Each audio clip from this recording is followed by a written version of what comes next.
Hello students, welcome back to my YouTube channel. तो पिछले lecture में हमने प्लैंक्स वाला करा था। आपकी छोटी सी प्रॉब्लम आपने मुझे जो बताई कि आपको डेरिवेशन नहीं सॉल्व हो पा रही है आपकी ब्लैक बॉडी रेडिएशन वाले में जो किरचॉफ लॉ आया था उसकी, तो वो मैंने पिछले लेक्चर में आपको करवा दिया था। अगर उसमें कोई प्रॉब्लम है तो फिर भी आप मुझे बता सकते हो। और अब आपको जो नेक्स्ट टॉपिक आता है इस लेक्चर के लिए वो है हीट कैपेसिटी ऑफ सॉलिड्स। तो चलिए पढ़ते हैं हीट कैपेसिटी ऑफ सॉलिड। इस टॉपिक को स्टार्ट करने से पहले आप सभी से मेरा एक क्वेश्चन है, वो ये है कि आप सभी के सभी बच्चे मुझे कमेंट सेक्शन में डिफाइन करेंगे कि हीट कैपेसिटी क्या होती है, क्योंकि आगे टॉपिक पढ़ने का फ़ायदा तो तभी है जब आपको हीट कैपेसिटी पता हो।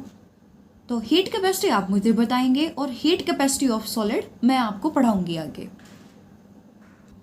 फर्स्ट पॉइंट इसमें आता है कि जो आपकी क्लासिकल थ्योरी है वो क्या प्रिडिक्ट करती है कि जो आपके मोनोक्रोमैटिक सॉलिड्स हैं उनका जो आपका कांस्टेंट वैल्यू है हीट कैपेसिटी का, यानी हीट कैपेसिटी का एक कांस्टेंट वैल्यू है। तो मोनोक्रोमैटिक सॉलिड्स के केस में आपका क्या कहता है वो किसके इक्वल होना चाहिए, 3R के इक्वल होना चाहिए। और ये बात आपके किस में कही गई है, क्लासिकल मैकेनिक्स के अंदर बोली गई है। अब इसको मैं आपका बिल्कुल छोटे से फॉर्म में लिख देती हूँ।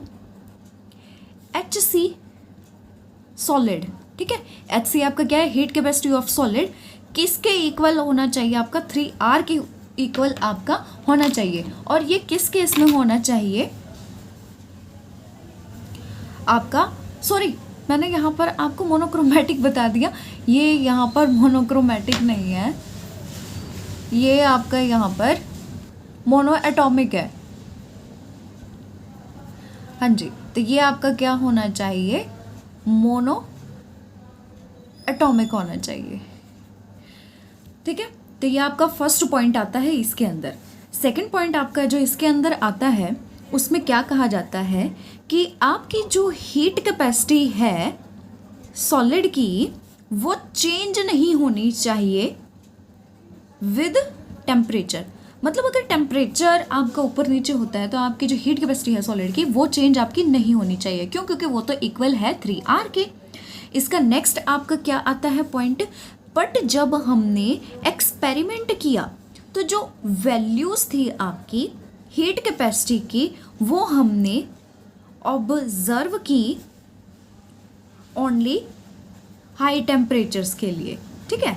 हाई टेम्परेचर के लिए तो आपका ये सही आता है, एक्सपेरिमेंट आपका अच्छे से वैल्यू दे देता है इक्वल टू 3R के लिए।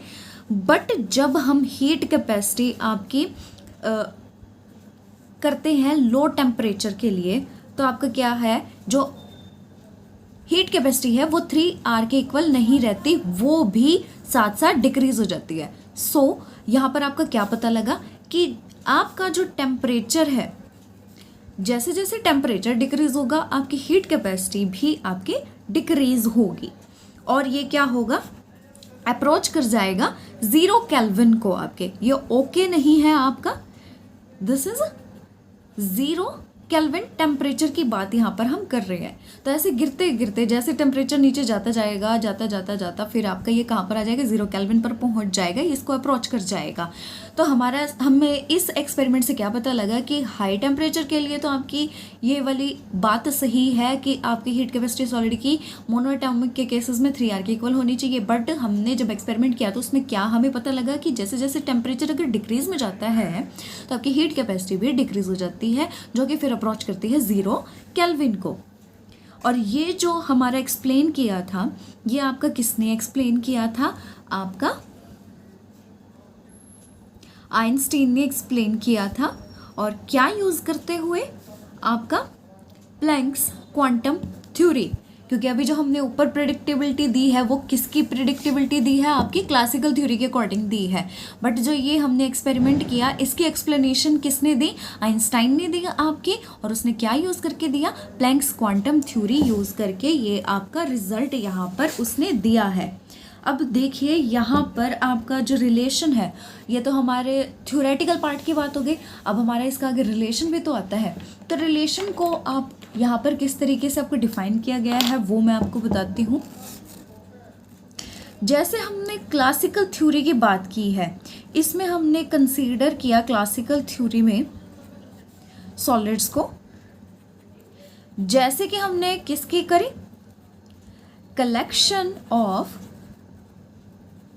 ऑसिलेटर्स की, और इनके पास क्या है, 3 वाइब्रेशनल डिग्री ऑफ फ्रीडम।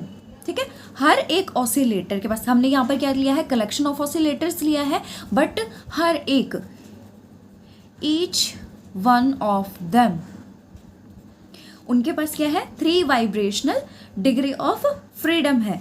यानी आपके यहाँ पर क्या बताया गया है, जो एवरेज एनर्जी है हर एक ऑसिलेटर की, वो किसके इक्वल है, 3 kT के आपके इक्वल है। तो अब देखिए यहाँ पर इससे हमें क्या पता लगता है,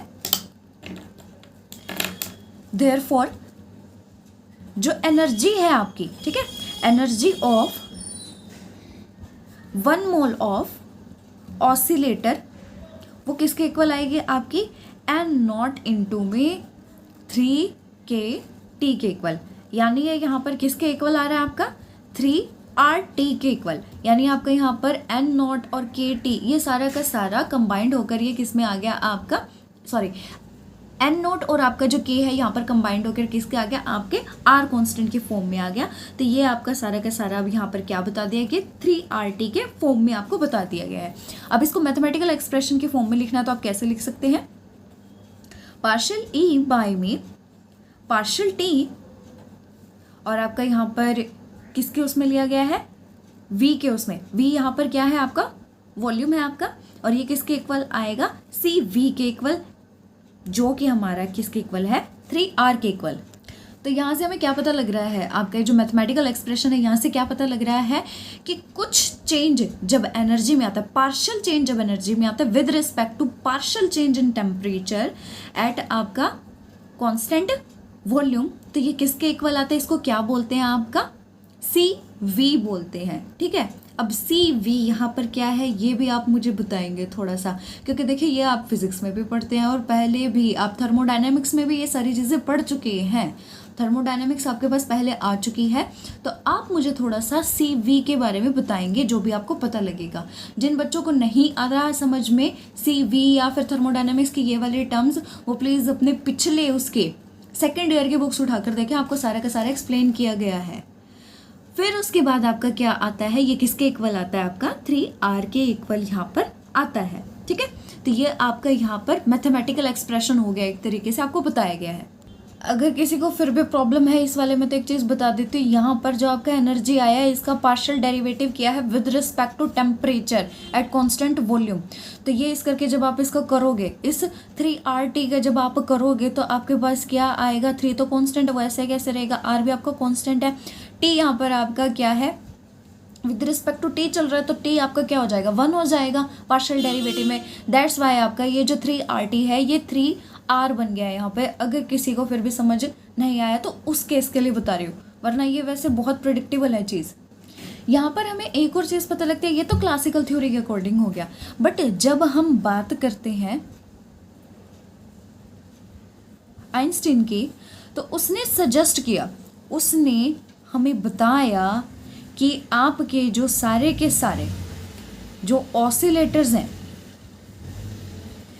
वो ऑसिलेटर्स यहाँ पर क्या है, जो आपके वाइब्रेट करते हैं, वो जो वाइब्रेट कर रहे हैं उनकी जो फ्रीक्वेंसी है वो आपकी सेम नहीं है। ठीक है, जितने भी ऑसिलेटर्स हैं आपके वाइब्रेट कर रहे हैं, उनकी जो वाइब्रेटिंग आपकी फ्रीक्वेंसी है आपकी, वो सबकी सेम नहीं है, मतलब वो सेम फ्रीक्वेंसी पर वाइब्रेट नहीं कर रहे हैं।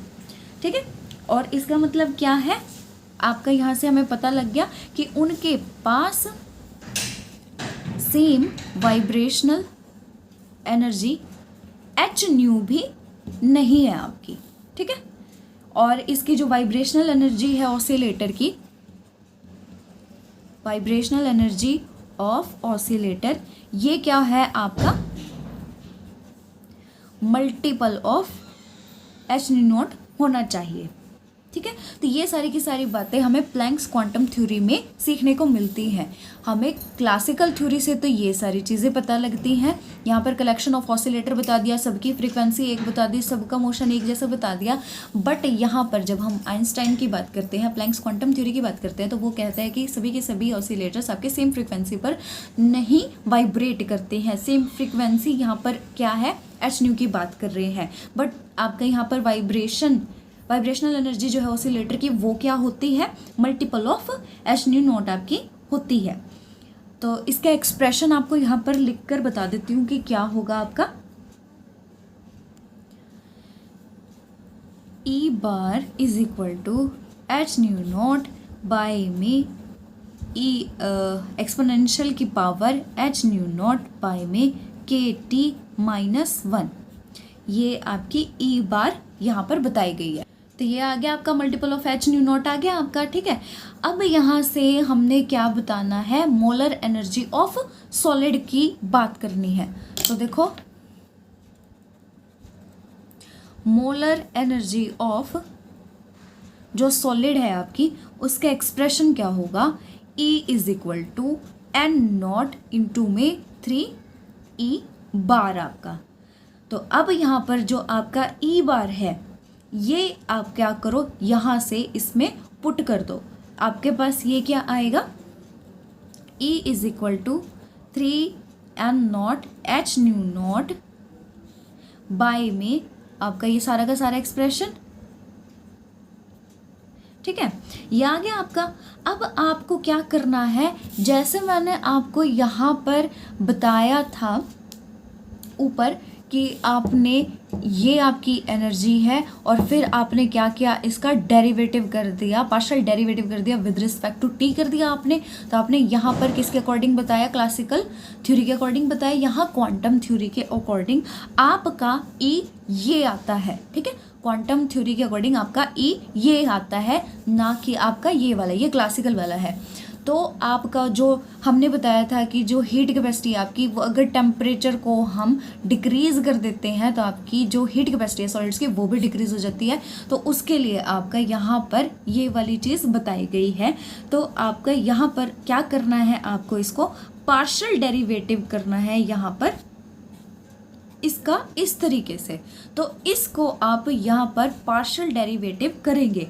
अब आपको यहाँ पर जब ये इसका पार्शियल डेरिवेटिव करोगे तो आपका रिजल्ट जो आएगा वो आपको खुद देखना है। अब देखिए ये मैथ्स का आपका पार्ट आ गया है, करने को तो मैं बता दूं सारी चीज़ें, ठीक है, बट क्या है, मुझे तो आपको करवाना है। मेरा एग्ज़ाम नहीं होएगा बेटा, आपका एग्ज़ाम होएगा, इसलिए कई चीज़ें जो हैं वो मैं आपके लिए छोड़ रही हूँ। एक चीज़ का मैं हिंट आपको दे देती हूँ, जिससे आपको सॉल्व करने में आसानी हो जाएगी। आपको क्या करना है, ये इस तरीके से यूवी रूल लगाना है।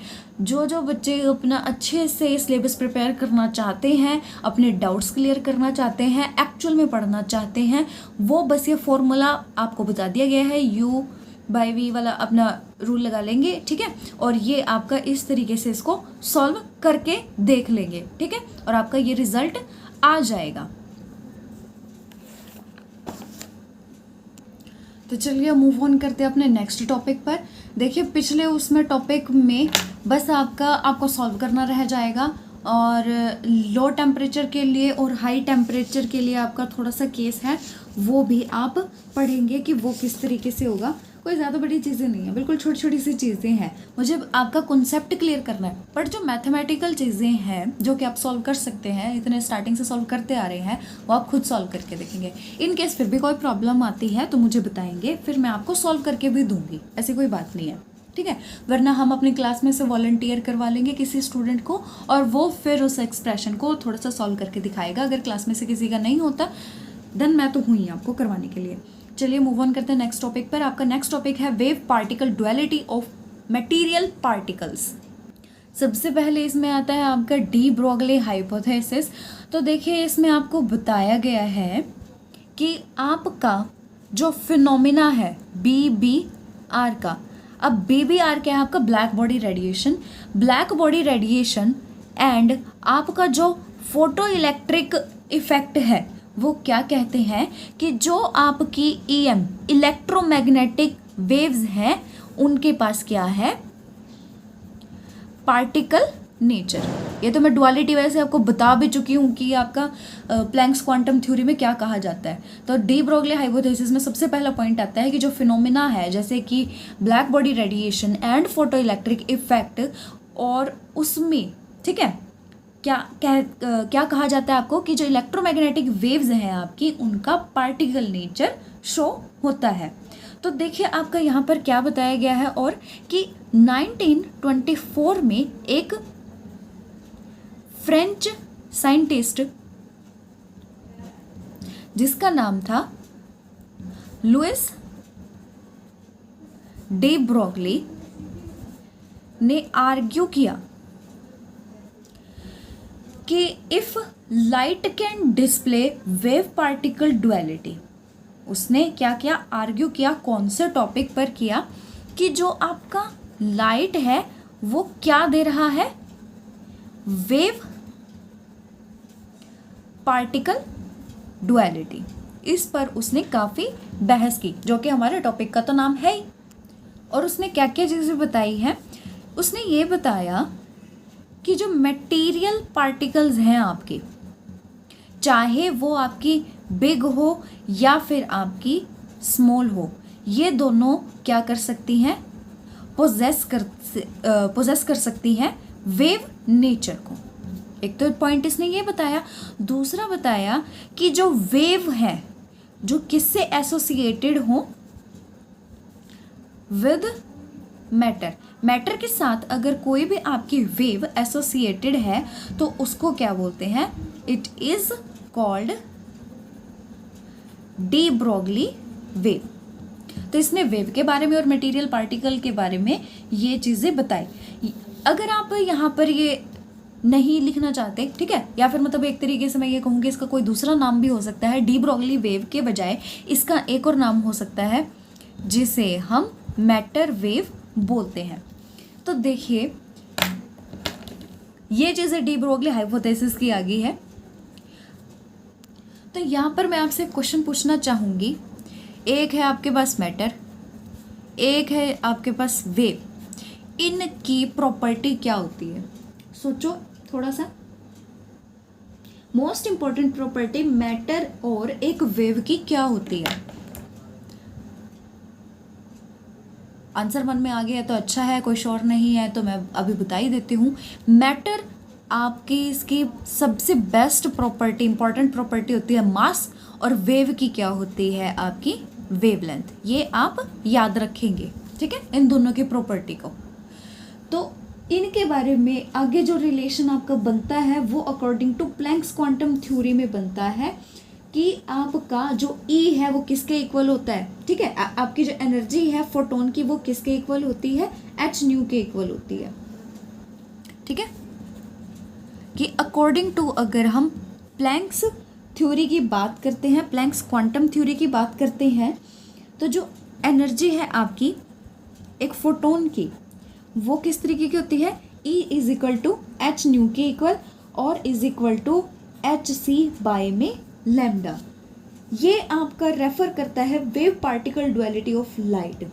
बट अगर हम अकॉर्डिंग टू, चलो मैं यहाँ पर इसको लिख भी देती हूँ कि ये आपका यहाँ पर क्या शो कर रहा है, रेफर कर रहा है wave particle of light. But यहाँ पर जब हम आपका क्या करते हैं, एनर्जी वाली रिलेटेड करते हैं, ये किसकी आ गई आपकी, यहाँ पर एच न्यू से रिलेटेड आ गई, आपकी वेवलेंथ से रिलेटेड आ गई है। बट अगर हम मास की बात करते हैं, मास से रिलेटेड एनर्जी आपकी आइंस्टाइन वाले रिलेशन देता है। आइंस्टाइन वाले रिलेशन में आपका क्या कहता है, E is equal to m c square, ठीक है। प्लैंक्स क्वांटम थ्योरी के अकॉर्डिंग तो आपका ये आता है वेव से एसोसिएटेड वाला, और आपका आइंस्टाइन से रिलेटेड में आपका क्या बताते हैं, आपका is equal to m c square वाला। अब इन दोनों को आप कंपेयर कीजिए, कंपेयर इक्वेशन फर्स्ट को और सेकंड को। तो आपका फर्स्ट और सेकंड को लेकर आपका क्या आएगा, m c square is equal to आपका एच सी वाई में लैम्डा। अब यहाँ से एक सी कैंसिल हो जाएगा, एक ये और एक ये, m is equal to h by में लैम्डा आ जाएगा आपका, और यहाँ से आपका लैम्डा क्या होता है, लैम्डा क्या आ जाएगा एच बाई में एम से। तो ये आपका रिलेशन आ गया यहाँ से। अब हम यहाँ पर जो आपका सी है, जो सी है आपका वो क्या होता है, वेलोसिटी ऑफ लाइट होता है। वेलोसिटी ऑफ लाइट को हम रिप्लेस कर सकते हैं वेलोसिटी ऑफ पार्टिकल से भी। तो यहाँ पर हम क्या कर रहे हैं, सी को आपका किससे रिप्लेस कर रहे हैं, v से, वेलोसिटी से आपका रिप्लेस कर सकते हैं वेलोसिटी ऑफ पार्टिकल से। तो यहाँ पर आपका ये रिलेशन किस तरीके का बन जाएगा वो देखो, lambda is equal to h by में एम वी।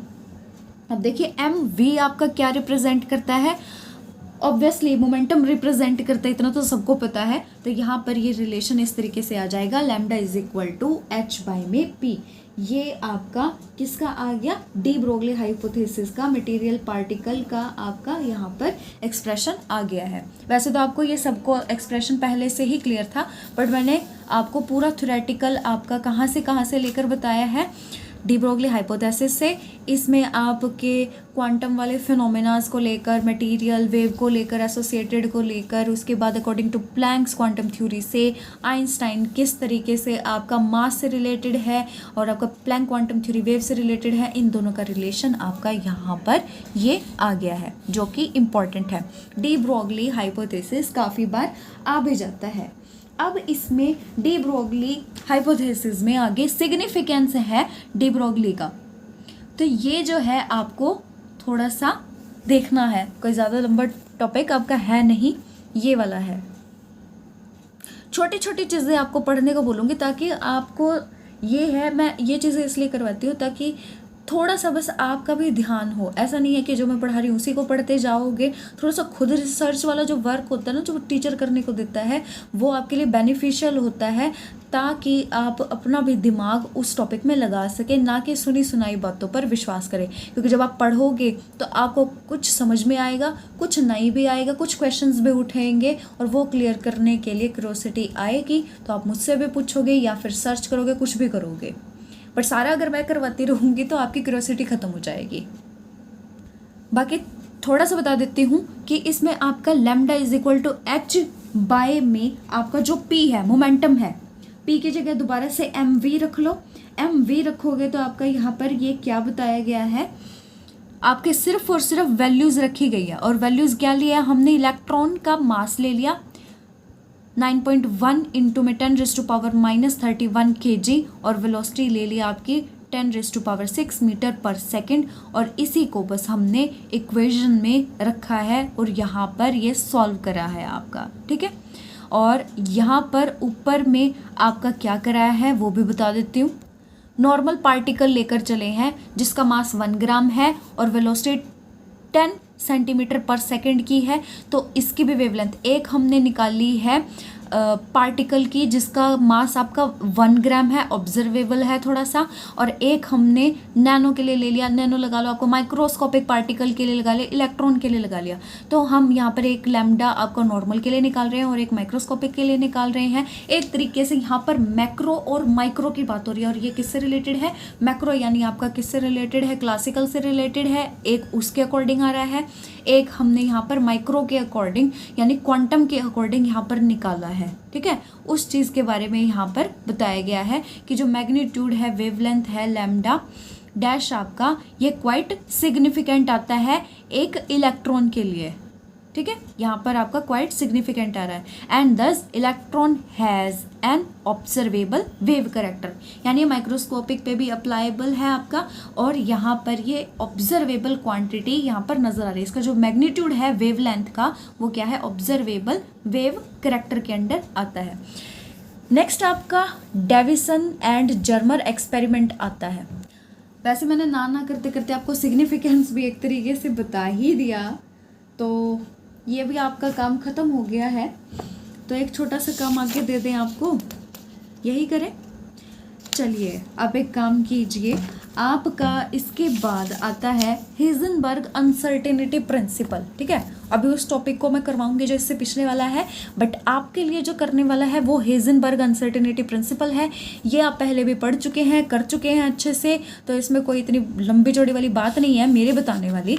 तो ये वाला जो टॉपिक है ये आप थोड़ा सा करेंगे, ये वाला टॉपिक हेजनबर्ग अनसर्टेनिटी प्रिंसिपल।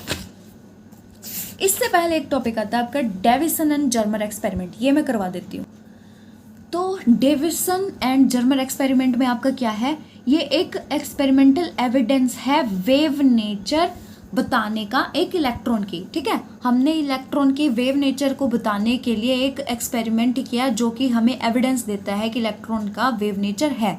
तो हमने यहाँ पर एक्सपेरिमेंटल सेटअप रखा है, देखिए क्या क्या है, सोर्स ऑफ इलेक्ट्रॉन, ठीक है, और एक आपकी स्लिट रखी हुई है, इलेक्ट्रॉन बीम आ रही है आपकी, निकल क्रिस्टल इसके पाथ में आपका रखा गया है जहां से डायफ्रैक्टेड बीम्स आपकी फोटोग्राफिक प्लेट पर पड़ती हैं जो कि डायफ्रैक्शन रिंग्स आपकी बनाती है। अब देखिए इसमें सबसे पहला स्टेप है, 2 स्टेप्स में आपका करेंगे। स्टेप फर्स्ट में आपको क्या करना है, क्रिस्टलाइन सब्सटेंस आपका टारगेट करवाना है एक्सरे बीम से आपका।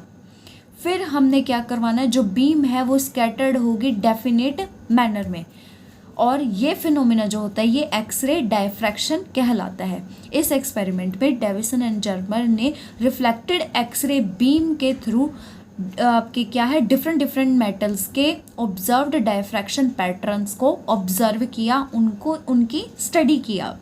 ठीक है, तो यहाँ पर हमने क्या करना है, जस्ट आपको एक सोर्स ऑफ इलेक्ट्रॉन लेना है, एक स्लिट रखनी है आपकी, और आपके यहाँ पर इसको निकल क्रिस्टल से पास करवाना है, क्रिस्टलाइन सब्सटेंस से पास करवाना है, और आपका क्या होगा, एक डायफ्रैक्शन पैटर्न आपको मिल जाएगा जो कि ऑब्जर्वेबल होगा आपका बताने के लिए कि आपका वेव नेचर होता है इलेक्ट्रॉन का।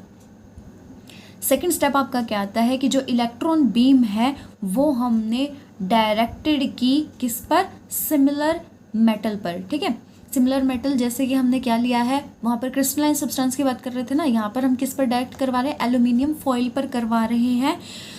उसने क्या दिया, एग्जैक्ट सेम डायफ्रैक्शन पैटर्न दिया है। फर्स्ट वाले में हमने क्या किया है, आपके फर्स्ट वाले में हमने आपका एक्सरे बीम को टारगेट करवाया है क्रिस्टलाइन पर, यानी यहाँ पर बात आपके किसकी हो रही है, वेव्स की, और अब यहाँ पर बात किसकी हो रही है, मास की। ठीक है, यानी मैटर की बात हो रही है। इलेक्ट्रॉन आपका जो बीम है वो किस पर डायरेक्ट करवाया, सिमिलर मेटल पर। सिमिलर मेटल आपको कौन सा, एल्यूमिनियम फॉइल, जिसने exact same pattern diffraction pattern दिया जैसे कि आपका ऊपर वाली एक्सरे बीम ने दिया था। अब इसमें क्या बताया है, ये हमें शो करता है कि जो एक्सरे और इलेक्ट्रॉन बीम है वो बिहेव करती है एक जैसा, और हमें क्या पता है कि जो एक्सरे है उसका वेव करेक्टर है, और आपका जो इलेक्ट्रॉन है उसका भी वेव करेक्टर यहाँ से शो रहा है। ठीक है, तो वेवलेंथ जो है इलेक्ट्रॉन की हमें मिली कि उसकी भी कुछ आपकी डी ब्रोगली इक्वेशन से, आपका जो आर्गुमेंट हमने किया था भी डी ब्रोगली हाइपोथेसिस में, उसमें जो वेवलेंथ की बात करी थी हमने इलेक्ट्रॉन में, उसका हमें एविडेंस यहाँ पर मिलता है, उसकी बात यहाँ पर की गई है। ठीक है, साफ सिंपल शब्दों में बता देती हूँ कि यहाँ पर एक्सरे के लिए और इलेक्ट्रॉन के लिए दोनों के लिए एक्सपेरिमेंट किया गया, एक वेव ले ली और एक आपका मैटर ले लिया। दोनों का जब हमने एक्सपेरिमेंट करवाया तो उन्होंने ये बताया कि इनका डुअल नेचर बनता है। ठीक है, सिर्फ ये डुअलिटी के बारे में यहाँ पर ये एक्सपेरिमेंट किया गया था कि चाहे आप इलेक्ट्रॉन ले लो, चाहे मास ले लो, चाहे वेव ले लो, दोनों के दोनों सेम पैटर्न यहाँ पर फोटोग्राफिक प्लेट पर आपका सेम पैटर्न देंगे, डायफ्रैक्शन रिंग्स बनाएंगे, यानी दोनों सेम नेचर शो करते हैं। ठीक है, तो बस आपका आज मैं यहीं तक करवाऊंगी, जो आपका बस आप हेजनबर्ग वाला टॉपिक आप एक बार खुद पढ़ेंगे। अब देखिए आपका हेजनबर्ग हो जाएगा। हेजनबर्ग होने के बाद आपकी एक आई थिंक 20 तारीख की छुट्टी आएगी।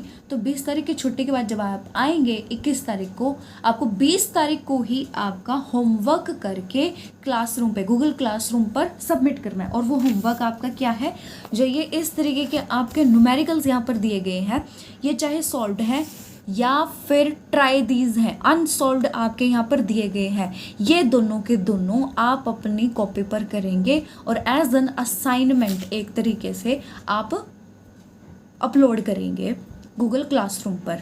तो ये आपका होमवर्क होगा। ये इसी तरीके से डी ब्रॉगली वेव के भी हैं, ज़्यादा नहीं है, कुछ कुछ से ही है, और इसी तरीके से फोटो इलेक्ट्रिक इफेक्ट के भी हैं। ठीक है, टोटल मैं बता देती हूँ कितने हो जाएंगे। 1 2 3 5 6 7 8 9 10 11 12 13, ओनली 13 न्यूमेरिकल्स। ठीक है, जिसमें से कि हाफ ऑफ आपके सॉल्व पहले ही कर रखे हैं, सॉल्व्ड हैं आपके, और जो सॉल्व्ड नहीं है वो भी आप ट्राई करेंगे, उनको आप सॉल्व करेंगे। तो आज के लिए इतना ही। अगर किसी टॉपिक में प्रॉब्लम आती है तो आप फिर मुझे लेक्चर टाइमिंग में बता देंगे। नेक्स्ट लेक्चर में मैं आपको वो सॉल्व करके बता दूँगी। Thank you.